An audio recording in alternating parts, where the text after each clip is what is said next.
من الشیطان الرجیم بسم اللہ الرحمن الرحیم یا ایہا الذین آمنوا لا تتخذوا اليہود والنصارى اولیاء بعضهم اولیاء بعض ومن یتولہم منکم فإنہ منہم ان اللہ لا یہدی القوم الظالمین صدق اللہ العظیم وصدق رسولہ النبی الکریم ان اللہ وملائکتہ یصلون علی النبی یا ایہا الذین آمنوا صلوا علیہ وسلموا تسلیما اللہم صل علی سیدنا و مولانا محمد معدن الجود والکرم وآلہ وبارک وسلم۔ حمد و صلاۃ کے بعد سورۃ المائدہ چھٹا پارہ ہے، آیت نمبر 51۔ اللہ تبارک و تعالی نے ارشاد فرمایا یا ایھا الذین آمنوا لا تتخذوا اليہود والنصارى اولیاء، اے ایمان والو یہودیوں اور عیسائیوں کو دوست نہ بناؤ۔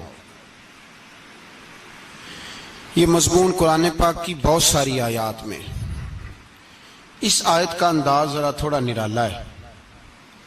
انہیں دوست نہ بناؤ، کیوں؟ اس لیے کہ بعضهم اولیاء بعض، وہ آپس میں ایک دوسرے کے دوست ہیں۔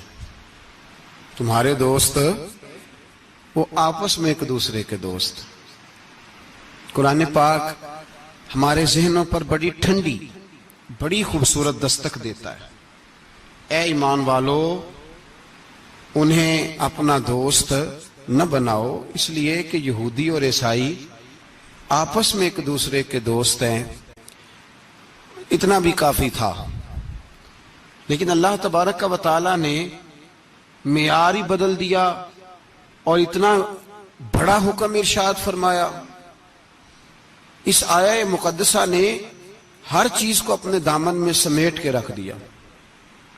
یہودی اور عیسائی کو اپنا دوست نہ بناؤ، اس لیے کہ وہ آپس میں ایک دوسرے کے دوست ہیں۔ تو بات اتنی بھی کافی تھی، لیکن فرمایا اللہ تعالیٰ نے وَمَن يَتَوَلَّهُم مِّنكُمْ، جو تم میں سے انہیں اپنا دوست بنائے گا۔ تمہیں منع کر دیا ہے، ہم نے روک دیا ہے کہ دوست بنانا۔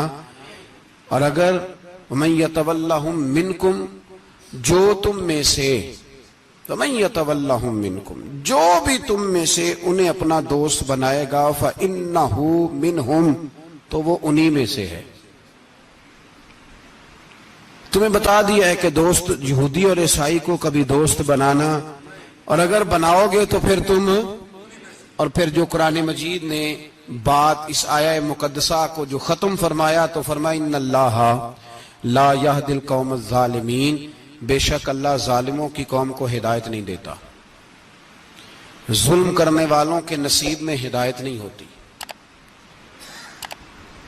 وہ ظلم کرتے رہتے ہیں اور انہیں سمجھایا جائے تو مانتے بھی نہیں، اس لیے کہ ہدایت ان کا نصیب نہیں ہوتی۔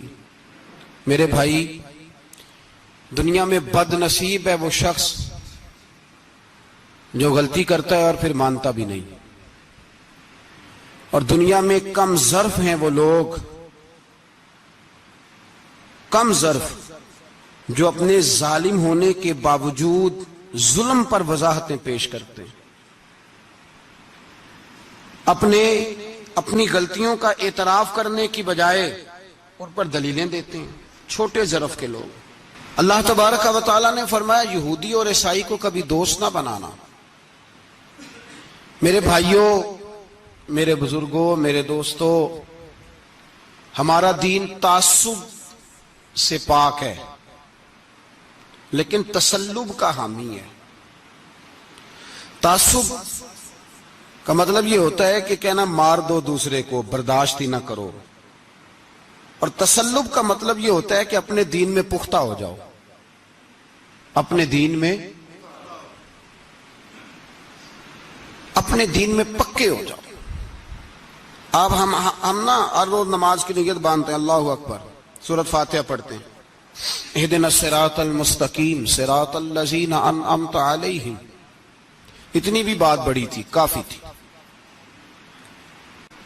اے اللہ ہمیں صراط مستقیم پہ چلا اور ان لوگوں کے رستوں پہ چلانا جن پر تو نے انعام کیا.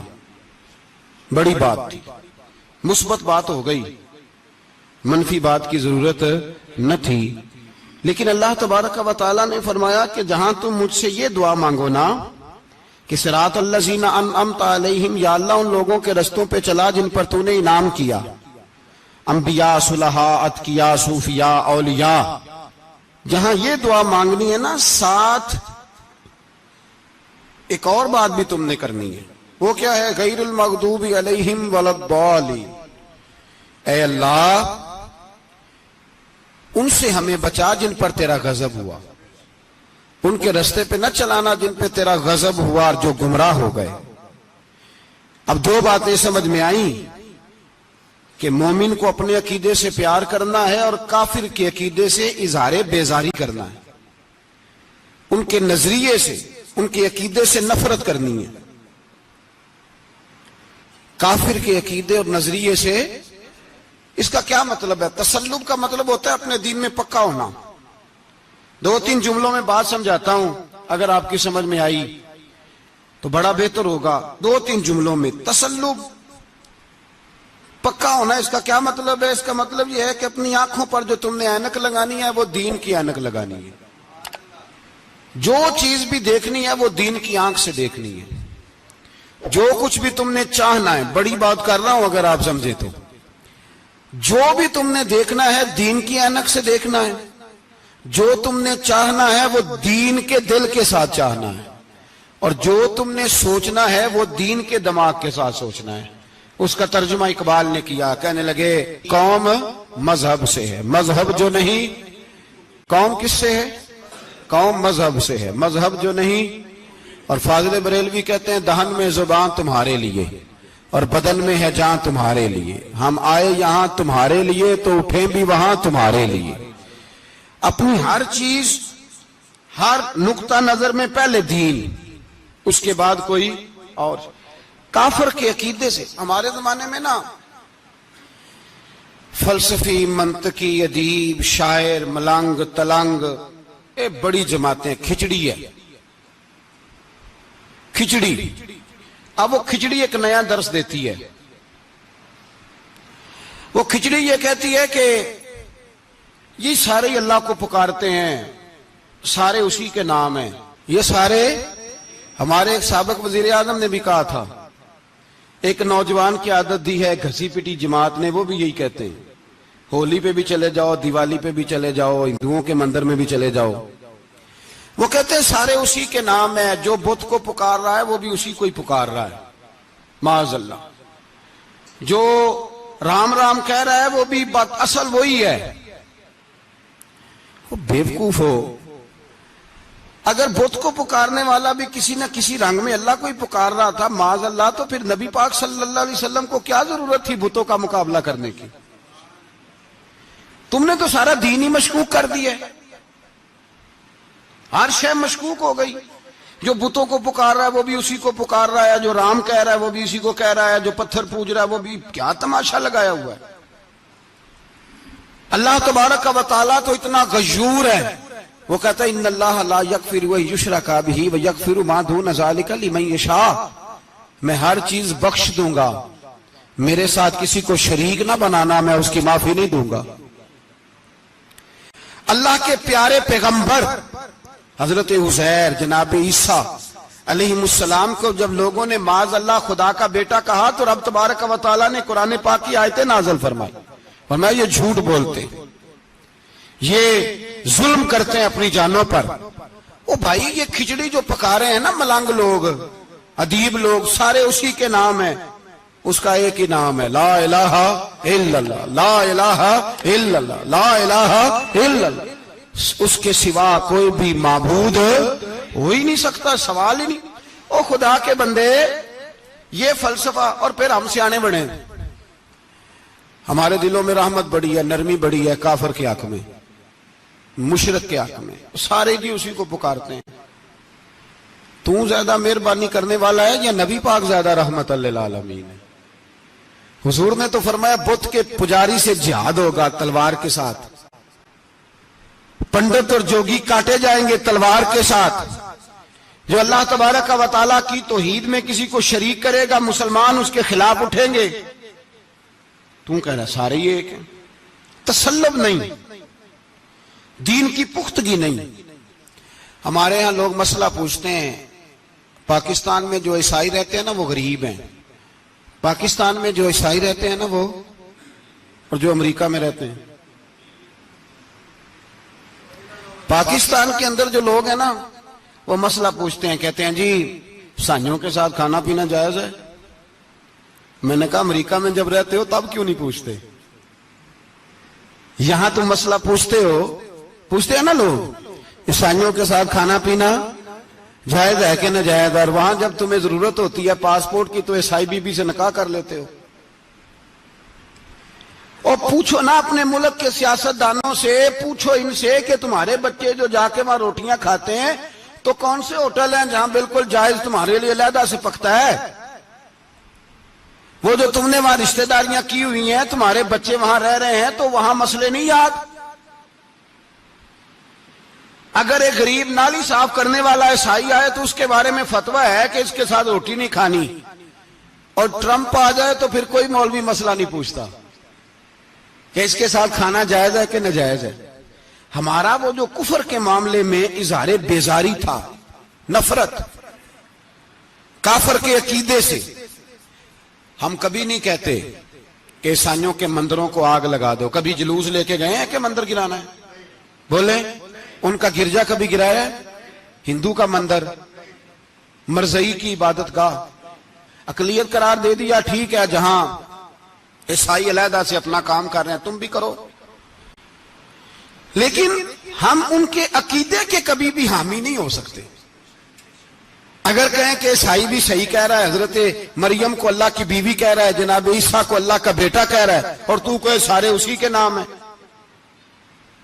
تو یہ بات تیری درست اس لیے کہ ہم تو روز کہتے ہیں قل هو اللہ احد اللہ الصمد لم یلد ولم یولد، نہ کسی کا باپ ہے نہ کسی کا بیٹا ہے، ولم یکن لہ کفوا احد، اس کا تو کوئی ہمساری نہیں، اس جیسا دوسرا کوئی ہے ہی نہیں.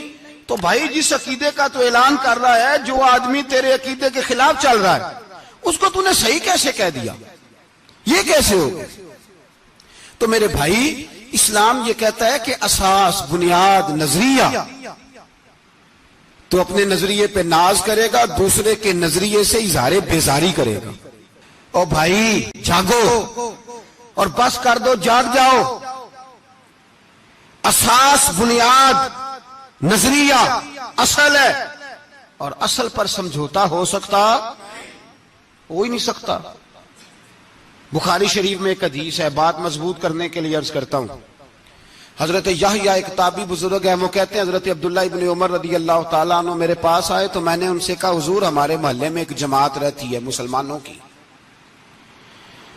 وہ نمازیں بھی پڑھتے ہیں، روزے بھی رکھتے ہیں، زکوٰۃ بھی دیتے ہیں، حج بھی کرتے ہیں، بس تقدیر کو نہیں مانتے. صرف ایک چیز کے انکاری ہیں، تقدیر کے. تو کیا حکم ہے؟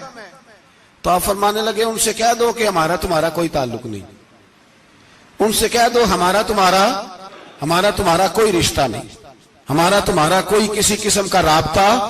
اور فرمایا ان کو بتا دینا کہ رسول پاک کے صحابی نے فتویٰ دیا ہے جتنی مرضی نمازیں پڑھو، جتنے مرضی روزے رکھو، اور احد پہاڑ کے برابر اگر تمہارا دل کرے تو صدقے کرو، پر تمہارا کوئی عمل اللہ کی بارگاہ میں قبول نہیں جب تک تمہارا عقیدہ صحیح نہیں، جب تک تمہارا نظریہ ٹھیک نہیں، اتنی دیر تک کوئی عمل اللہ کی بارگاہ میں تمہارا قابل قبول نہیں.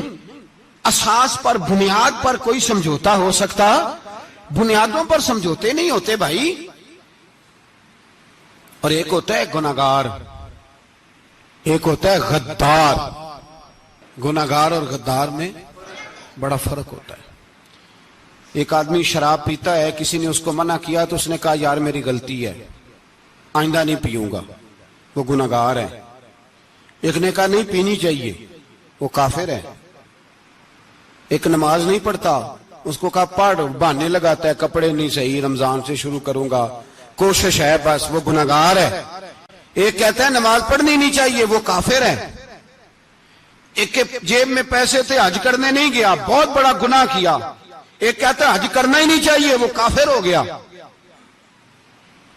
او بھائی، گناہگار اور ہوتا ہے، غدار، دونوں میں فرق ہے۔ اب تو غداریاں ہو رہی ہیں، سرے عام حملے ہو رہے ہیں، حکومتوں پر پریشر ہے۔ یورپ 1 منٹ سے پہلے مرزئی کو ویزا دیتا ہے، قادیانی کو ویزا دیتا ہے۔ یہ سپر کافر ہیں قادیانی اور مرزئی، اور بڑی ذمہ داری سے کہہ رہا ہوں، یہ کل بھی کافر تھے، آج بھی، کل بھی کافر تھے اور آج بھی، اور قیامت تک۔ اور اگلی بات سن لو، من شکا فی کفر ہی فقد کفر، جو ان کے کفر میں شک کرے وہ بھی کافر ہے۔ سن لو، یہ فتویٰ دے دینا بے شک جس کو مرضی۔ من شکا فی کفر ہی فقد کفر، جس بندے نے مرزئی کے، قادیانی کے کافر ہونے میں شک کیا، وہ بندہ بھی پکا کافر ہے، پیٹا کافر ہے، جس نے ان کے کافر ہونے میں۔ تو جڑے آکر سانو پتہ ہی نہیں لگا اسی کی کر بیٹھے، ان کے لیے کوئی قانون نہیں۔ وہ جس نے کہا ہے نا مرزئی اس کا قانون بدلنا ہے، اس کو ایک پرچی تیری میری بھی شامل ہے۔ ایسے نہ کہنا کہ وہ بڑے بے ایمان نکلے، کافر نکلے، تو نے بھی ٹھپا لگایا ہے، تو ساتھ ہے، تو شامل ہے۔ جب قومی اسمبلی میں یہ قرارداد پیش ہو رہی تھی تو ان کو ووٹ دینے والے ان کے گناہ میں شریک تھے، مجرم تھے، ساتھ شامل تھے، ان کو معافی نہیں ملے گی، ان کو لمبی توبہ کرنی پڑے گی اللہ کی بارگاہ میں، انہیں آنسو بہانے پڑیں گے ان کو ٹھپے لگانے کی وجہ سے۔ بچ نہ جایا کرو کہ حکمران برے ہیں تو ہم بڑے نیک پرہیزگار ہیں، ٹھپے لگانے والے ساتھ شریک ہے اس جرم۔ کہتے پتہ ہی نہیں چلا۔ کیسے پتہ نہیں چلا؟ کیسے پتہ نہیں چلا؟ یہ تو جو مدہوش ہوتے ہیں انہیں پتہ چل جاتا ہے یہ نبی پاک کی عزت کی بات ہو رہی ہے۔ بندہ مدہوش ہو نا، مدہوش، بے ہوش ہو مسلمان، رسول اللہ کی بات ہو تو اس کی بھی آنکھیں کھل جایا کرتی ہیں، اور تم جاگتے پڑھے لکھے اسمبلیوں میں بیٹھے مالدار، تم پتہ ہی نہیں چلا قانون بدل گیا، خبر ہی نہیں ہوئی۔ یہ دھوکہ کسی اور کو دینا، ہم تمہارے ان دھوکوں میں آنے والے کہ کسی اور کو سنانا کہانیاں، ہمیں نہیں سمجھ آتی تمہاری کہانیاں، کہتے غلطی ہو گئی، بھول گئے۔ اور وزیر اعلیٰ صاحب کہتے ہیں اس کو نکال دینا چاہیے۔ کس نے نکالنا ہے نا تماشا؟ کہتے ہیں اس کو نکال دینا چاہیے جس نے اس قانون میں، تو کس نے نکالنا ہے؟ حکومت تو آپ کی ہے، تو کون نکالے گا؟ شرم کرو، مر جاؤ ڈوب کے۔ یہ تمہارا طریقہ ہے؟ جرم کرتے اور جرم کر کے کہتے ہو نہیں نہیں نکال دینا، کون نکالے گا؟ نکالو، پتہ چلے تمہارا۔ امیر ملت پیر جماعت علی شاہ صاحب محدث علی پوری رحمت اللہ علیہ، پیر صاحب فرماتے ہیں جب پاکستان بن رہا تھا تو ہم نبی پاک صلی اللہ علیہ وسلم کی عظمتیں بیان کیا کرتے تھے۔ ہم کہتے تھے لوگوں پاکستان بنے گا تو اس میں نبی پاک کا نظام آئے گا، غریب امیر کا فرق مٹ جائے گا، اس میں کوئی برادری نہیں ہوگی، ایک برادری ہوگی جس کا نام مسلمان ہوگا، اس میں چھوٹا بڑا امیر غریب ایک ہی صف میں کھڑے ہو گئے، محمود و ایاز، نہ کوئی بندہ رہا نہ کوئی بندہ نواز، یہ پاکستان ہوگا۔ اور کہتے ہیں ہندو پنڈت تقریریں کرتے تھے او وہاں نبی پاک کا نظام نافذ ہوگا، معاذ اللہ ہاتھ کٹیں گے، گردنیں کٹیں گی، بڑا وہ معاذ اللہ مخالفت کرتے تھے۔ وہ کیا پتا تھا کہ بعد میں یہاں بھی سارے وہی تماشے ہوں گے جو وہ کہہ رہے ہیں۔ تو پیر صاحب کہتے ہیں کہ جگہ ہندوؤں کا جلسہ تھا، ہندوؤں کا پنڈت تقریر کر رہا تھا، وہاں سارے ہندو بیٹھے تھے، تو اس پنڈت نے نا تقریر کرتے کرتے نبی پاک کی شان میں کوئی بے ادبی کر دی معاذ اللہ، چونکہ سارے ہندو تھے، کوئی مسلمان نہیں تھا۔ ایک ملنگ بیٹھا تھا دور، اس نے دوری ڈنڈا پکڑا ہوا تھا اور کوئی اپنی موج کا کام کر رہا تھا۔ آپ کو پتا ہے ان کے پاس جو ڈنڈا ہوتا ہے بڑا رنگین ہوتا ہے، کوئی اسپیشل بنایا ہوتا ہے انہوں نے، تو بیٹھا تھا ملنگ۔ میں نے کہا بے ہوش بھی ہو نا، جو بے ہوش ہو مسلمان، رسول اللہ کا نام آئے تو اس کی بھی آنکھیں کھول جایا کرتی ہے، تیری بند کی باندھی رہ گئی ہے، کیسے ہو گیا؟ ہاتھ میں ڈنڈا تھا اور وہ اپنے کام لگا ہوا تھا۔ جب اس کے کانوں میں سپیکر کی آواز آئی نا کہ نبی پاک کے بارے میں بات کی ہے، تو ڈنڈا اٹھایا، پیچھے سے اسٹیج پہ چڑھ گیا، اور ہندوؤں نے سمجھا ملنگ آدمی ہے، اس نے کیا کرنا ہے۔ آیا پنڈت کے پاس اور وہ کہتا ہے میں نے 3 ڈنڈے اتنی زور سے مارے کہ چوتھے کی ضرورت ہی نہ پڑی، اتنی زور سے 3 ڈنڈے سر پہ مارے کہ چوتھے کی ضرورت ہے، اس کی پھر آواز ہی نکلی، مر گیا وہ مجھے پکڑا جیل میں پھینک دیا. امیر ملت پیر جماعت علی شاہ صاحب کہتے ہیں میں امرتسر کی جیل میں ملنے گیا اور میں نے اس کے سامنے کھڑے ہو کے کہا, میں نے کہا بے لیا, نہ تو نماز پڑھے, نہ تو روزہ رکھے, نہ تو مسجد آئے, نہ تو کوئی اور کام کرے, اور اتنا بڑا تو نے کام کیا, گستاخ مار دیا.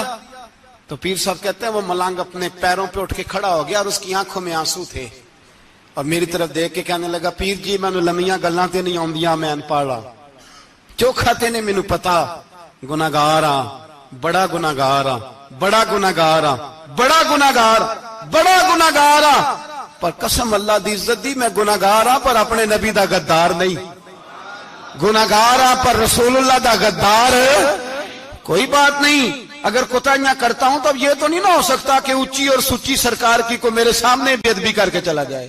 یہ تینوں پتہ ہی نہیں لگا, تو کہتا خبر ہی نہیں ہوئی, کب ہو گیا پتہ ہی نہیں تھا. وضاحتیں دیتا پھرتا ہے اور کچھ مولوی ملا جو دھبا ہے دین کے نام پہ وہ وضاحتیں دیتے پھرتے ہیں, کہتے ہیں مناظرے کر لو, شرم کرو. دین کے نام پر ووٹ مانگ کے اسمبلیوں میں جاتے ہو اور وہاں جا کے ان بھائی مانوں کی گودوں میں بیٹھ جاتے ہو, تمہیں حیا نہیں آتی. اور نبی پاک کی بات ہے تو پھر بھی تمہاری غیرت جوش نہیں مارتی, پھر بھی دلیلیں دیتے پھرتے ہو. میرے رسول پاک علیہ الصلوۃ والسلام کے غلاموں یاد رکھو, دین میں تسلط پیدا کرو, مضبوطی. کل لوگ مسئلے پوچھا کرتے تھے کہ صحابی کا اہل بیت کا بے ادب ہے تو اس کے جنازے پہ جائیں کہ نہ جائیں. اب نہیں لوگ پوچھتے, اب ہمارے دلوں میں فتوے زیادہ آ گئے ہیں, مرضی کرتے پھرتے ہیں. ہمارا بچہ کسی بد مذہب کی مسجد میں جاتا ہے, ہم کہتے ہیں نہیں نہیں ویسے ہی جاتا ہے. تجھ سے پوچھا جائے گا, اس دن پتا چلے گا, جس دن تم مرے گا تو تیرے لیے دعا بھی نہیں کرے گا, تیری قبر پہ بھی نہیں جائے گا, تجھے پتا چلے گا اس دن کہ ویسے ہی جاتا ہے کہ ایسے جاتا ہے.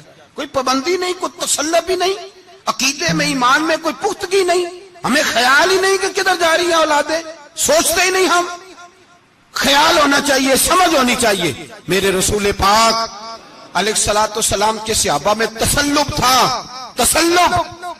سگی اماں بھی اگر بے ایمان ہوتی تھی تو صحابہ قریب نہیں آنے دیتے تھے.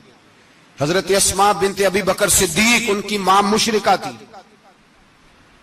جناب صدیق اکبر کی ایک زوجہ حضرت ابو بکر نے طلاق دے دی. کچھ عرصے کے بعد وہ اپنی بیٹی کو ملنے آئی, ماں بیٹی سے ملنے آئی تو حضرت اسماء بنت ابو بکر کو پیغام بھیجا, کہا بیٹے میں تجھے ملنا چاہتی ہوں. تو کہا اماں ذرا ٹھہر جا, پہلے میں اپنے نبی سے پوچھ لوں.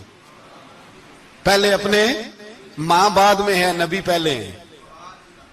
پہلے حضرت اسماء حضور کی بارگاہ میں گئی, یا رسول اللہ میری اماں ملنا چاہتی ہے اور مشرکہ ہے, حکم کیا ہے؟ فرمایا تو ماں کی حیثیت سے مل سکتی ہے. انہوں نے تو سگے ماں باپ سے ناطے توڑ لیے, سگے رشتہ داروں سے, اور تو ان سے دوستیاں ختم نہیں کر سکتا, تیرا تعلق بھی نہیں. نہیں سارے اسی کو پکارتے ہیں, سارے ایک ہی ہیں. یہ تماشے کسی اور کو دکھانا, یہاں رسول اللہ کے غلام بستے ہیں. ہمارا عقیدہ بڑا پختہ ہے, بڑا پختہ, بڑے پختہ نظریات کے لوگ اللہ نے اس دھرتی کو عطا فرمائے. اس زمین نے بڑے کامل مومن پیدا کیے. بھائی یاد رکھو, رسول پاک علیہ الصلوۃ والسلام کے غلاموں میں اپنے دین کے لیے تسلط تھا, پختگی تھی, کفر سے بیزار رہتے تھے. اگر سب کو ایک میں ایک ہی کرنا تھا تو پھر اتنی لمبی چوڑی جدوجہد, امیر حمزہ کا کلیجہ نکل گیا, کان کٹ گئے, سب کچھ ہو گیا, اور آج تم ان شہیدوں کی لاشوں پہ کھڑے ہو کے کہتے ہو کہ یہ تو ایسے ہی کٹ گئے. مذاق ہے یہ, کوئی مذاق ہے؟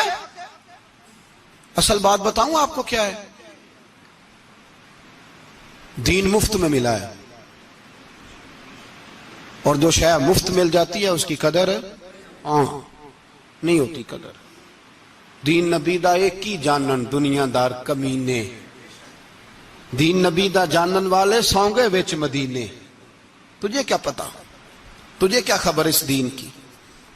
تجھے خبر ہی نہیں میرے رسول پاک کا پسینہ کتنا بہا ہے. کبھی تیرا پھیرا لگے تو احد کے پہاڑ سے جا کے پوچھنا نبی پاک کا خون کتنا بہا ہے. کبھی ٹائم ملے نا, ملک شام جا اور حضرت بلال کی قبر پہ کھڑے ہو کے پوچھ دین کتنا قیمتی ہے.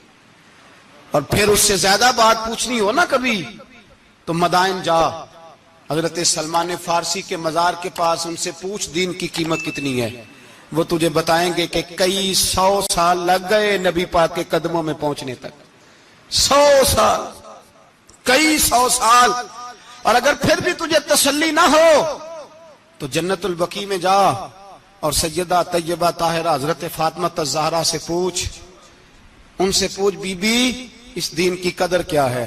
وہ تجھے بتائیں گی کہ جب دین کے چہرے پہ سرخ رنگ بھرنا تھا تو میں نے حسین کا خون دے کے بھرا ہے. وہ تجھے بتائیں گی کہ اس دین کو جب پینٹ کرنا تھا تو میں نے جناب علی اصغر کے بازوؤں کے ساتھ مصوری کی ہے. اس کو آسان سمجھ رکھا ہے لوگوں نے، آسان سمجھ رکھا ہے. کہا تم کٹ گئے. اور آج اٹھنے والا صوفی اور درویش کہتا ہے سارے ایک ہی ہیں، سارے اسی کو مانتے ہیں.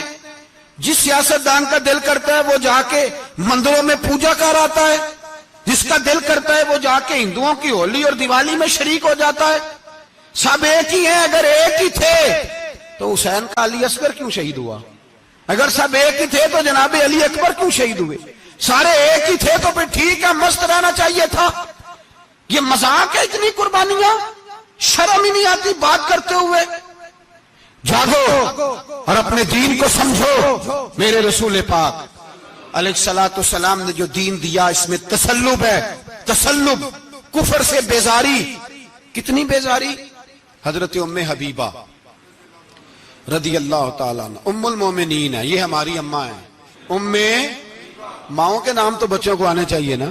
یہ مومنوں کی ماں ہیں، ابو سفیان کی بیٹی ہیں.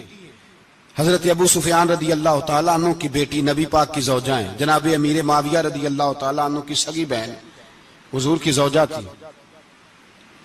بہت بڑے امیر باپ کی بیٹی تھی. مدینے جب آئیں تو نبی پاک کے گھر میں غربت دیکھی، آزمائش دیکھی، کئی کئی دنوں کے فقر اختیاری کے جلوے دیکھے. ابو سفیان ایک مذاکرات کے سلسلے میں مدینے آئے اور کہتے ہیں میں نے سوچا سیدھا اپنی بیٹی کے گھر جاتا ہوں. تو کہتے ہیں میں حضرت ام حبیبہ کے صحن میں داخل ہوا تو چارپائی پہ بستر بچھا ہوا تھا اور ام حبیبہ ایک سائیڈ پہ بیٹھ کر تو سوئی دھاگے کے ساتھ کوئی کام کر رہی تھی. ابو سفیان کہتے ہیں میری بیٹی کی نظر پڑی تو ام حبیبہ جلدی سے اٹھی، اٹھ کے بستر جو چارپائی پہ بچھا ہوا تھا وہ بستر اٹھایا، لپیٹا، اندر لے گئی. بعد میں باہر آئیں تو میں نے بیٹی کے سر پہ ہاتھ رکھا. میں نے کہا بیٹی میں سمجھ گیا ہوں، بستر پہ میری نظر پڑی ہے، لگتا ہے کئی سال پرانا ہے، پیوند بھی لگے ہوئے ہیں، تو اس لیے اندر رکھا ہی ہے کہ پرانے بستر پہ باپ کو بٹھاؤں گی، اس لیے رکھا ہی ہے. تو بیٹی امیر گھر سے آئے تو غریب گھر میں اس کی شکایتیں ختم نہیں ہوتی، پر دین کے ساتھ تسلب ام المومنین کا، پختگی اور کفر سے بیزاری. کہنے لگی ابا جی ابھی آپ کافر ہیں نا، تو آپ کی سوچ ابھی بدلی نہیں. میں اس لیے نہیں بستر اندر رکھ کے آئی کہ آپ کے قابل نہیں تھا، میں تو اس لیے رکھا ہوں کہ وہ میرے نبی کا پاک بستر ہے اور آپ ناپاک ہیں. وہ پاک بستر ہے. انما المشرکون نجس، مشرک ناپاک ہوتا ہے. باپ ہونا علیحدہ بات ہے، لیکن میرے دل میں باپ کی قدر بعد میں ہے میرے دل میں، اور رسول اللہ کے بستر کی قدر پہلے ہے. رسول اللہ کی نہیں، رسول اللہ کے بستر کی قدر ہے کہ باپ بیٹھ نہ جائے. اتنی نفرت مشرک سے، اتنا اظہار، وہ باپ بھی ہو تو اتنی نفرت. لوگوں نے پیچے ڈالے ہوئے ہیں پیار کے، محبت کی پینگیں چڑھا رہے ہیں اور سارے یہ کہیں گے سب صحیح ہے. اور ہمارے دلوں میں نرمی.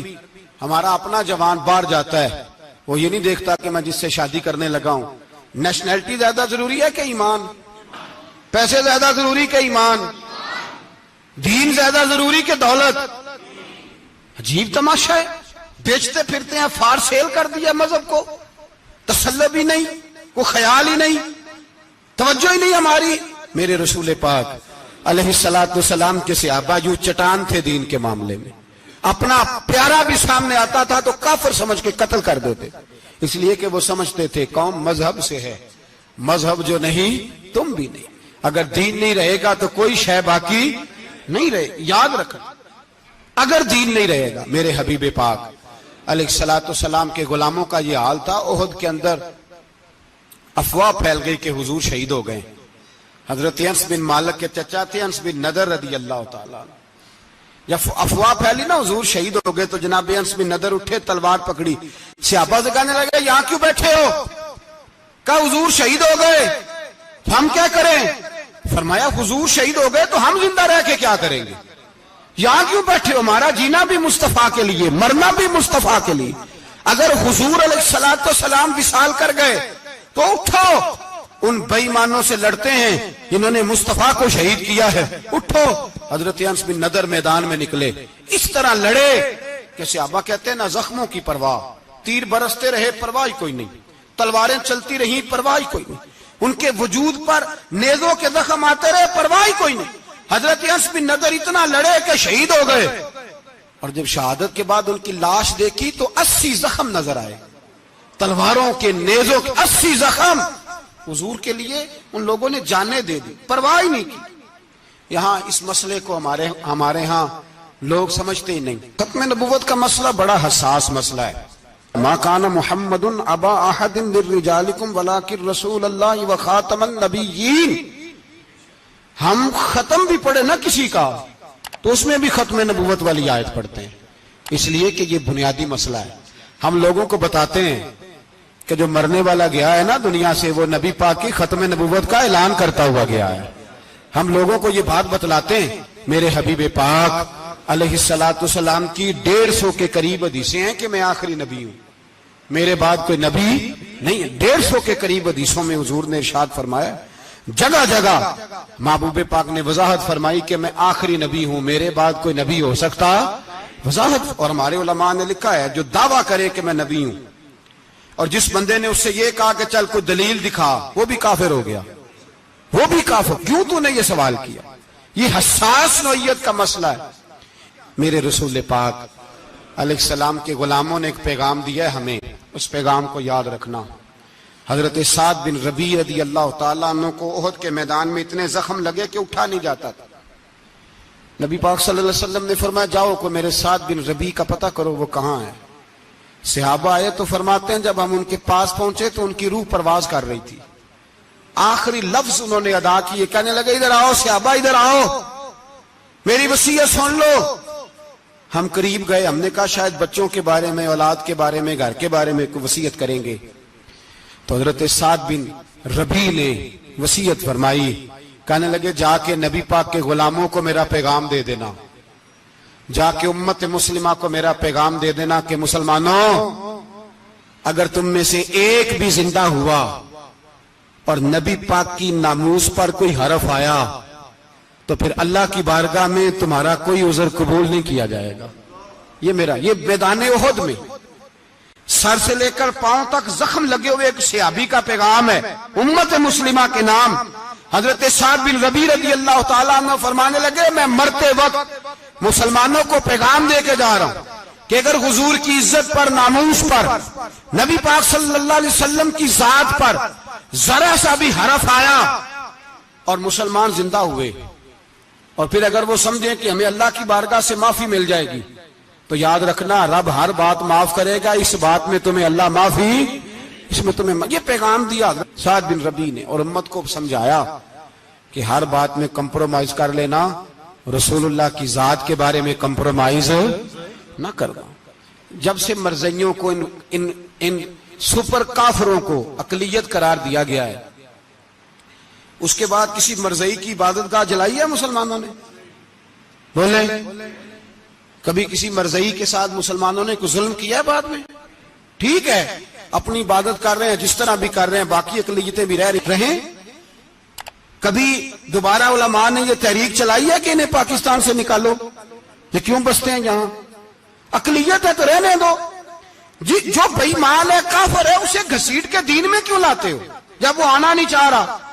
انہوں نے اس کانے بے ایمان کو نبی مانا ہوا ہے، وہ اس کو پیغمبر مانتے ہیں، کبھی ذلی نبی مانتے ہیں، کبھی بروزی نبی مانتے ہیں، پوری دنیا میں نیٹ ورک بنایا ہوا ہے، ہر جگہ ڈنڈورا پیٹتے پھرتے ہیں۔ وہ کہتے ہیں خاتم النبیین کا معنی یہ ہے کہ نبی پاک تو مہرے لگانے آئے ہیں، بڑے نبی آ سکتے ہیں۔ ان کا عقیدہ یہ ہے کہ مرزا مستقل نبی نہیں تھا، وہ حضور کا سایہ بن کے آیا تھا۔ وہ معاذ اللہ جس نبی کا اللہ پاک نے ظاہری حیات میں سایہ نہیں بنایا، یہ کانا سایہ بنے گا نبی پاک کا؟ اس بے ایمان کو وہ اپنا پیشوا مانتے ہیں۔ چلو چھوڑو، جو کافر کو اپنا پیشوا مانے وہ بندہ صحیح ہوتا ہے؟ چلو نبی نہ بھی مانے، پیشوا مانے، وہ صحیح ہوتا ہے؟ اتنے پکے بے ایمانوں اور کافروں کو تم لوگوں نے گنجائش دینے کے لیے صرف مغربی یہ جو بنانا چاہتے ہیں نا، یہ اپنے اوپر سے لیبل اتارنا چاہتے ہیں کہ نہیں جی نہیں، ہم تو سب کو لے کے، وہ تو کئی دفعہ کہہ چکے ہیں جی سارے اسی کو پکارتے ہیں. نہ، سارے اسی کو نہیں پکارتے. اس کو اگر صحیح پکارتے ہیں تو مسلمان پکارتے ہیں، باقی اس کو صحیح پکارتے کہ جھوٹ بولتے ہیں، ملاوٹ کرتے ہیں، شرک کرتے ہیں، کفر کرتے ہیں. اور اللہ کی بارگاہ میں کفر و شرک کی کوئی معافی. یہ دنیا کو بتانا چاہتے ہیں نہیں جی نہیں، ہم بڑے نرم ہیں، ہم بڑے ایسے ہیں. ہم کوئی نرم نہیں، کوئی نرم نہیں. ہم نرم ہیں رحماء بینہم. لیکن اگر عقیدوں کو چھیڑو گے، رسول اللہ کی عزت اور ناموس اور ختم نبوت کو چھیڑو گے، تو اقبال کہتے ہیں ہم بڑے نرم ہیں، اتنے نرم ہیں جیسے ریشم ہوتا ہے، ہو ہلکا ہے یاراں تو بریشم کی طرح نرم، اور رزم حق کو باطل ہو تو فولاد ہے مومن. پھر ہم نرم نہیں، پھر ہمارے اندر بڑی سختی ہے، بڑی سختی. حضرت ابوبکر صدیق سب سے زیادہ نرم تھے، پر ختم نبوت کا معاملہ آیا تو سب سے زیادہ سخت حضرت ابوبکر صدیق ثابت ہوئے، سب سے زیادہ. ہم بڑے سخت ہیں، بڑے سخت. چیک نہ کیا کرو مسلمانوں کے ایمان کو، ٹٹولا نہ کرو. میری آپ سے بھی اپیل ہے کہ ایسے ہی کو بندہ اگر آپ کے گھر آ جائے نا اور آ کے کہے میں فلاں صاحب ہوں، تو روب میں نہ آیا کرو. اس سے پہلے پوچھا کرو یوں تو سید بھی ہو، مرزا بھی ہو، افغان بھی ہو، تم سبھی کچھ ہو، بتاؤ کہ مسلمان بھی ہو. بس کر دیں، اب بس کر دیں. ان لوگوں کے ہاتھ مضبوط کر دیں جو ہاتھ بڑھاتے ہیں تو نبی پاک کی ختم نبوت پہ ہی ڈال لیتے. ان کے ہاتھ مضبوط کرنے بند کرو، بند کرو ان ظالموں کے ہاتھ مضبوط کرنے. حضور آخری نبی ہیں. بولیے نبی پاک، سارے بولیے حضور. حضور کے بعد جو کسی اور کو نبی مانے وہ کل بھی کافر تھا، آج بھی، قیامت تک وہ. جو اس کے کفر میں شک کرے وہ بھی، جو مرزائی قادیانی کے کفر میں شک کرے وہ بھی کافر ہے. مر جائے تو مسلمانوں کے اس قبرستان میں اس کا دفن ہونا جائز ہے، مسلمان کا اس کے لیے تعزیت کرنا جائز ہے، مسلمان کا اس کے دل، اس کے حق میں نرمی پیدا کرنا جائز ہے. نہیں، مسلمان کا اس شخص کے بارے میں کسی قسم کی گنجائش دینا جائز ہے. کل بھی کافر تھے، آج بھی کافر ہیں، قیامت تک کافر رہیں گے. مسلمان وہ رہے گا جو کہے گا کہ نبی کی ہر شان کو ہم مانتے ہیں. حضور خاتم النبیین ہے، زبان سے اقرار کرتے ہیں اور دل سے اس پر ایمان لاتے، وہ بندہ مسلمان رہے گا. ہم حکومتوں کو سمجھاتے ہیں اپنی قبریں خراب نہ کرو، اپنی آخرت تباہ نہ کرو. نہ بات تھوڑا سا وقت ہے، تمہارے باپ دادا مر گئے، ان کا نام بھی کوئی نہیں لیتا، تم بھی دنیا سے جاؤ گے. خدا را ہم تمہیں سمجھاتے ہیں، ہم درد مندانہ اپیل کرتے ہیں، اپنی آخرت بچاؤ. یہ اسمبلیاں چند روزہ، یہ حکومتیں چند روزہ. ادھر جا کے دیکھ لو شدرے میں وقت کا بادشاہ لیٹا ہے، لیکن کوئی نہیں جاتا. بادشاہ تھا، اٹھتا تھا تو دنیا اٹھتی تھی، بیٹھتا تھا تو دنیا بیٹھ جاتی تھی. آج ہمارے بہت سارے نوجوانوں کو پتہ نہیں کہ اس کسی بادشاہ کی قبر بھی ہے، بہت بڑا مقبرہ بنا، بڑی سیرگاہ بنی ہے، پر کوئی جاتا نہیں. چند قدم راوی کراس کر کے دیکھ لو، داتا علی اجمیری لیٹے ہوئے. ایک دن کے لیے بھی چھوٹی سی اسمبلی کے ممبر بھی نہیں بنے. میراں نہ امیراں دے دیوے بلدے نہیں صدا فقیراں دے. نہ وہ والی حکومت کرو جس کے بعد تمہاری فاتحہ بھی کوئی نہ پڑھے. اور جا کے دیکھ لے داتا صاحب کی قبر کے چاروں جانب پھٹیاں لگی ہوئی ہیں، سارا دن ساری رات اللہ کا قرآن پڑھا جاتا ہے، دن رات وہاں درود پڑھے جاتے ہیں، ان کو اصالِ ثواب کیا جاتا ہے. یہ والی زندگی جی، واپس آ جا، نہ اپنی آخرت خراب کر، بچ جا. وقت کی حکمران لوٹ آ، رسول اللہ کے قدموں میں بیٹھو، اعلان کرو، بغاوت کرو نبی پاک کے دشمنوں کے خلاف، اور حضور کے سچے غلام بن کے جیو. اگر سچے غلام بنو گے تو حضرت عمر بن عبدالعزیز کی طرح تمہارے تذکرے ممبروں پہ رہیں گے. اور اگر غداری کرو گے، غداری، تو یزید کی طرح تمہاری اپنی اولادیں بھی تمہارا نام نہیں لیں گی، اپنی اولادیں بھی تمہارے تذکرے چھوڑ جائیں گی. یاد رکھنا اللہ کی لاٹھی بڑی بے آواز ہے. کل من علیہ فان، فنا کر دیتا ہے ہر چیز کو. دعا ہے اللہ ہمیں سمجھنے کی توفیق. عشق سرکار سے دل جس نے سنوارا ہوگا، اس کی قسمت کا بلندی پہ ستارہ ہوگا، اس کے قسمت کا بلندی پہ ستارہ ہوگا، عشق سرکار سے دل